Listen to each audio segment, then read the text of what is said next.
বিছানার পাশে থাকা সাইড টেবিলের ঘড়িটার দিকে চোখ পড়তেই কায়ানের ঘুম পুরোপুরি ভেঙে গেল। Damn it! কায়ান বিছানা ছেড়ে উঠে বসল। আজ অফিসে যাওয়ার প্রথম দিন, তাও আবার নুরাইনের মুখোমুখি দাঁড়াতে হবে। কায়ান নিজের জীবনে কোনোদিনও সময়ের তোয়াক্কা করেনি। এক মুহূর্তও নষ্ট না করে ঝড়ের গতিতে ওয়াশরুমে ঢুকে গেল। কনকনে ঠান্ডা পানির শাওয়ারটা অন করতেই পানির ধারা আছড়ে পড়ল। ঠান্ডা শাওয়ার শেষ করে কায়ান একটা তোয়ালে দিয়ে চুল সুগঠিত ভালো করে মুছে নিল। আয়নার সামনে দাঁড়িয়ে আউটফিটটা বেছে নিল। আলমারি থেকে বের করলো একটা রয়্যাল ব্লু কালারের কাস্টমেড স্যুট। শার্টের বোতামগুলো আটকে ব্লেজারটা গায়ে জড়ালো। ব্লেজারটা চওড়া কাঁধ আর সিক্স প্যাক অ্যাবসের ওপর এমনভাবে বসে গেল যেন কায়ানের এই সুঠাম শরীরের জন্য ওটা বিশেষভাবে তৈরি করা হয়েছে। তার এই সুদর্শন চেহারার রয়্যাল ব্লু স্যুটটা এক অন্যরকম আভিজাত্য এনে দিয়েছে। চুলে জেল লাগিয়ে পিছনের দিকে সেট করে নিজের ডিলান ব্লু পারফিউমটা স্প্রে করে নিল।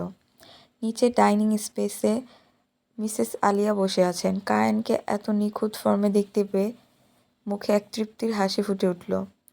রেডি তাহলে কায়ান? হ্যাঁ mom, I am ready.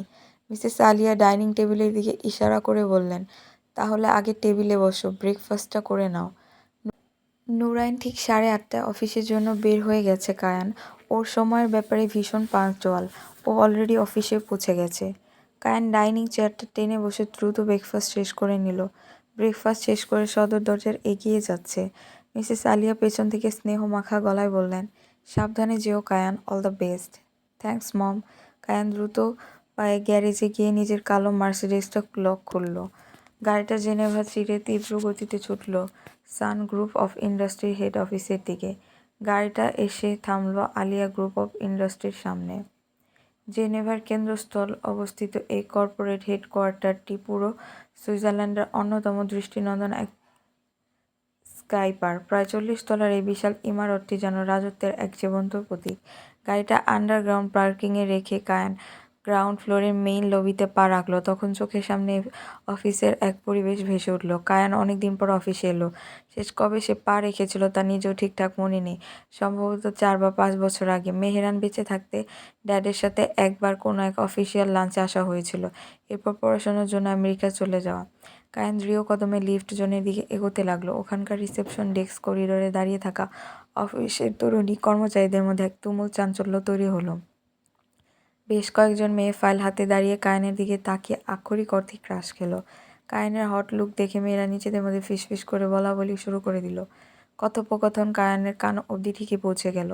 O my god Jessica, look at him. উনি কে রে, এত হ্যান্ডসাম? ফ্রন্ট ডেস্কের এক মেয়ে পাশের সহকর্মীকে কনুই দিয়ে ধাক্কা দিয়ে নিচু স্বরে বলল।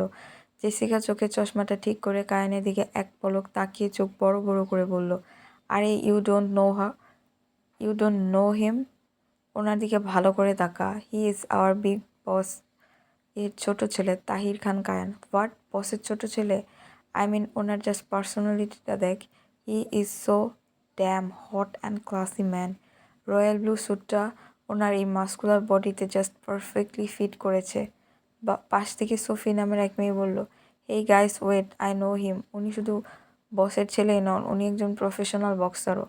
I follow him on Instagram for a long time. He is one of the hottest guys I have ever seen. মেয়েদের এই চাপা গুঞ্জন প্রশংসা সুযোগ চাউনি কায়নার জন্য কিছুটা তৃপ্তি দিল। সে ঠোঁটের কোণে এক চিলতে হাসি ফুটিয়ে তুলল, তবে চোখ জোড়া ছিল শান্ত ও কঠোর। এই সাধারণ মেয়েদের ক্রাশ খাওয়া বা তারিফ তার কাছে কোনো কিছু নতুন বিষয় না। ওনার মূল লক্ষ্য অন্য কেউ। টিং। লিফটের দরজাটা ম্যানেজিং ডিরেক্টরের বিশেষ ফ্লোরে এসে খুলল। কায়ান এগিয়ে গেল। এই ফ্লোরের পরিবেশটা সম্পূর্ণ কর্পোরেট, শান্ত আর ভীষণ গম্ভীর। এক্সিকিউটিভরা যার যার ডেস্কে অত্যন্ত মনোযোগ দিয়ে কাজ করছে। কাচের দরজার ওপাশে দেখা যাচ্ছে নুরাইনকে। পরনে সাদা শার্ট ও ডার্ক ব্লু জিন্সের ওপর চড়ানো নেভি ব্লু ব্লেজার। নিখুঁত প্রফেশনাল লুকে ল্যাপটপের স্ক্রিনের দিকে তাকিয়ে সে দ্রুত আঙুল চালাচ্ছে। কায়ান সোজা এগিয়ে গেল। কায়ান নক করে দরজার পাল্লাটা ঠেলে ভেতরে ঢুকলো। কায়ানকে দেখে নুরাইনের মুখে বিন্দুমাত্র বাড়তি কোনো অভিব্যক্তি বিস্ময় ফুটল না। নুরাইন ল্যাপটপ থেকে চোখ না সরিয়ে বলল, তোমার কেবিন ঠিক ওপাশে, মাঝখানে কানেক্টিং ডোরটা দিয়ে যাওয়া যায়। আর আজকে তোমাকে কী কাজ করতে হয় তা অলরেডি ডেস্কে রাখা আছে। একটা মোটা ব্লু কভারের ফাইল কায়ানের দিকে এগিয়ে দিয়ে বলল, এটা আমাদের প্রজেক্টের নতুন টেক্সটাইল প্ল্যান্টের ল্যান্ড ডিড আর লিগ্যাল পেপারস। আগামী সপ্তাহে বোর্ড মিটিংয়ে এই প্রজেক্টের প্রেজেন্টেশন দিতে হবে। আমি চাই তুমি এই ফাইলটা পুঙ্খানুপুঙ্খ স্টাডি করো। আগামীকাল সকাল 9টায় এই ফাইলের ওপর আমি তোমার কাছ থেকে ব্রিফিং নেব। এখন তুমি নিজের কেবিনে যেতে পারো।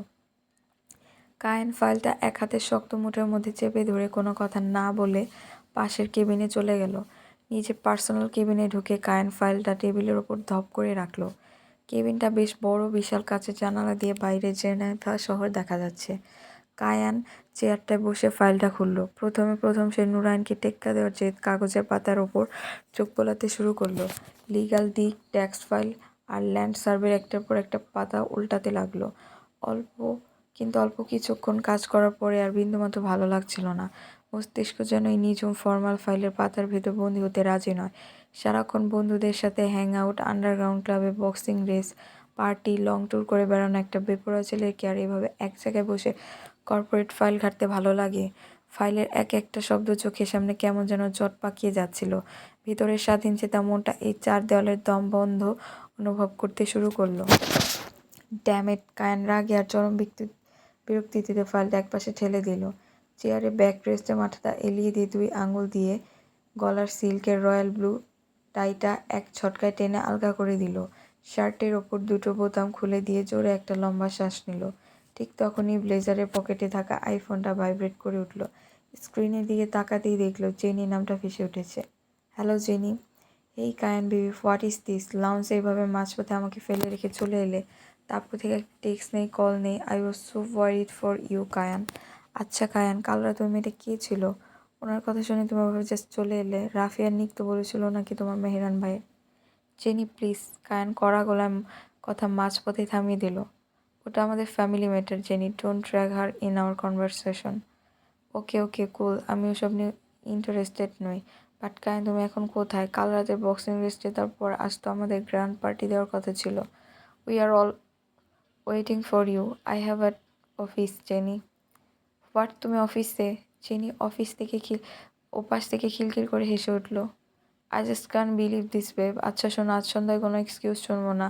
লেক সাইডের লাউঞ্জে আমরা সবাই আসছি। রাফি, নিক, স্যামও থাকবে। Just come and join us. Deal done. আজ সন্ধ্যায় আমি আসছি। That's my boy. See you baby, love you. Jenny আনন্দের চোটে চুমুর শব্দ করে কলটা কেটে দিল। কায়ান ফোনটা ডেস্কে রেখে দিল। ঠিক তখনই কেবিনের কানেক্টেড ডোরটা 2টো মৃদু ঢোকা পড়ল। কায়ান নিজের বসা অবস্থা থেকে সোজা হয়ে গলার আলগা টাইটা আর শার্টের বোতামের দিকে তাকালো। বিরস মুখে বলল, কাম ইন। দরজা ছেড়ে ভিতরে প্রবেশ করল নুরাইন, তার হাতে আরও কিছু কাগজের ফাইল। নুরাইন ধীর পায়ে ভেতরে আস্তে আস্তে বলল, এই ফাইলের সাথে মেইন প্রজেক্টের আরেকটা ইম্পর্টেন্ট পেপার দিতে বাদ পড়েছিল। ওটা ছাড়া তোমার স্টাডি অসম্পূর্ণ থাকতো, তাই দিতে আসলাম। কথাটা শেষ করার আগেই নুরাইনের চোখ এলো কায়েনের দিকে। কায়েনের উস্কো খুস্কো চুল, আলগা করা টাই আর শার্টের খোলা বোতাম। নুরাইনকে এভাবে হুট করে নিজের কেবিনে ঢুকতে দেখে কায়েনের ভিতরে সুপ্ত রাগ আবার চরচর করে উপরে উঠে গেল। চেয়ার ছেড়ে উঠে দাঁড়ালো। আপনাকে কে বলেছে আমার কেবিনে যখন তখন ফাইল নিয়ে চলে আসতে? কাজ দেওয়ার বাহানায় আপনি কি আমার উপর স্পাইং করছেন? নুরাইন কায়েনের অযৌক্তিক রাগে কোনো উত্তর দিতে গেল না। কেবল কায়েনের টেবিলের দিকে এগিয়ে আসতে চাইল ফাইলটা রাখার জন্য। কিন্তু কায়েনের কেবিনের মেঝের এক কোণে ল্যাপটপের একটা কানেক্টিং কেবল আলগা হয়ে পড়েছিল।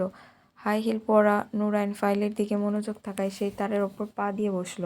হুট করে নুরাইনের ব্যালেন্স হারিয়ে গেল। পাটা তারের সাথে পেঁচিয়ে যেতে সে এক মারাত্মক হোঁচট খেল। আহ! নুরাইনের মুখ থেকে একটা মৃদু আর্তনাদ বের হয়ে এলো। পড়ে যেতে নেয়। ঠিক সেই মুহূর্তে কায়ান দ্রুত গতিতে নিচের হাত বাড়িয়ে নুরাইনের কোমর জড়িয়ে ধরে নিজের শক্ত বুকের সাথে লেপ্টে ধরে আটকে নিল। কিন্তু এই আকস্মিক ঝাঁকুনিতে নুরাইনের হাত থেকে ফাইল আনা পুরো কেবিনের মেঝেময় ছড়িয়ে পড়ে গেল। সারা ঘর জুড়ে কাগজের পাতাগুলো যেন বৃষ্টির মতো ঝরে পড়ল। কায়ানের শক্তিশালী 2 হাতের বাঁধনে বন্দী হয়ে রইল নুরাইন। নুরাইনের ফর্সা হাত দুটো কায়ানের ব্লু ব্লেজারের কলারটা শক্ত করে আঁকড়ে ধরেছে। দুজনের শ্বাস-প্রশ্বাস এত কাছাকাছি যে কায়ানের বুকে নুরাইনের হৃৎপিণ্ডের দ্রুত স্পন্দন স্পষ্ট টের পাওয়া যাচ্ছে। নুরাইনের শরীর থেকে আসা সুবাস কায়ানের নাকে এসে ধাক্কা দিল। এ যেন এক স্নিগ্ধ, অদ্ভুত, মাদকময় ঘ্রাণ। এই তীব্র কোমল ঘ্রাণ কায়ানের সমস্ত ইন্দ্রিয়কে এক নিমিষে অসাড় করে দিল। কায়ান হারিয়ে গেল এক সম্পূর্ণ অন্য জগতে। নুরাইনের রেশমের মতো নরম চুলের কয়েকটা গোছা কায়ানের মুখের ওপর এসে পড়তেই পুরুষালী মস্তিষ্কে এক তীব্র নেশা চেপে বসল। নুরাইন নিজেও কায়ানের আকস্মিক আলিঙ্গনে চোখের অবশ করা চাহনিতে এক মুহূর্তের জন্য জমে গিয়েছিল, কিন্তু পরক্ষণেই হুঁশ পেয়ে সে কায়ানের বুকে মৃদু ধাক্কা দেওয়ার চেষ্টা করলো। ছাড়ো কায়ান। কায়ানের মাথায় শয়তানি বুদ্ধি চেপে বসলো। কায়ান নুরাইনের কোমর থেকে হাত দুটো আলগা তো করলই না, বরং আঙুলগুলোর বাঁধন নুরাইনের কোমর ভাঁজে আরও শক্ত করে চেপে বসলো। নুরাইন কায়ানের এই অনাকাঙ্ক্ষিত ঘনিষ্ঠতা অস্বস্তিতে পড়ে গেল। নুরাইন নিজের রাগ সামলাতে গিয়ে কড়া চোখে তাকিয়ে বলল, আমি তোমাকে ছেড়ে দিতে বলেছি কায়ান, যদি না সরাও বলছি। নুরাইনের ছটফটানি দেখে কায়ান এবার আলতো করে কোমরের বাঁধন ছেড়ে দিল। মুক্ত হতেই নুরাইন 2 কদম পিছিয়ে গেল। নুরাইন নিজের ব্লেজার ঠিক করে নিল। কায়ানের দিকে চোখ রাঙানোর চাউনি ফেলে সে আর 1 সেকেন্ডও সেখানে দাঁড়ালো না। মেঝের অবিন্যস্ত কাগজগুলোর দিকে আর চোখে তাকিয়ে নুরাইন হন করে দরজার দিকে এগিয়ে গেল। ধড়াম করে কানেক্টিং ডোরটা আটকে দিয়ে নিজের কেবিনে চলে গেল। কেবিনে নুরাইন চলে যাওয়ার পরও কায়ান ওভাবেই দাঁড়িয়ে রইল। কায়ান নিজের ডান হাতের তালুটার দিকে তাকালো, যা এতক্ষণ নুরাইনের কোমরের ভাঁজে শক্ত হয়ে বসেছিল। কায়ান আলতো করে নিজের হাতটা নাকের কাছে এনে গভীর শ্বাস নিল। চোখ দুটো বুজে এলো, বিড়বিড় করে উঠল, what kind of perfume does she use? It's just memorising, something that makes me forget everything. চলবে।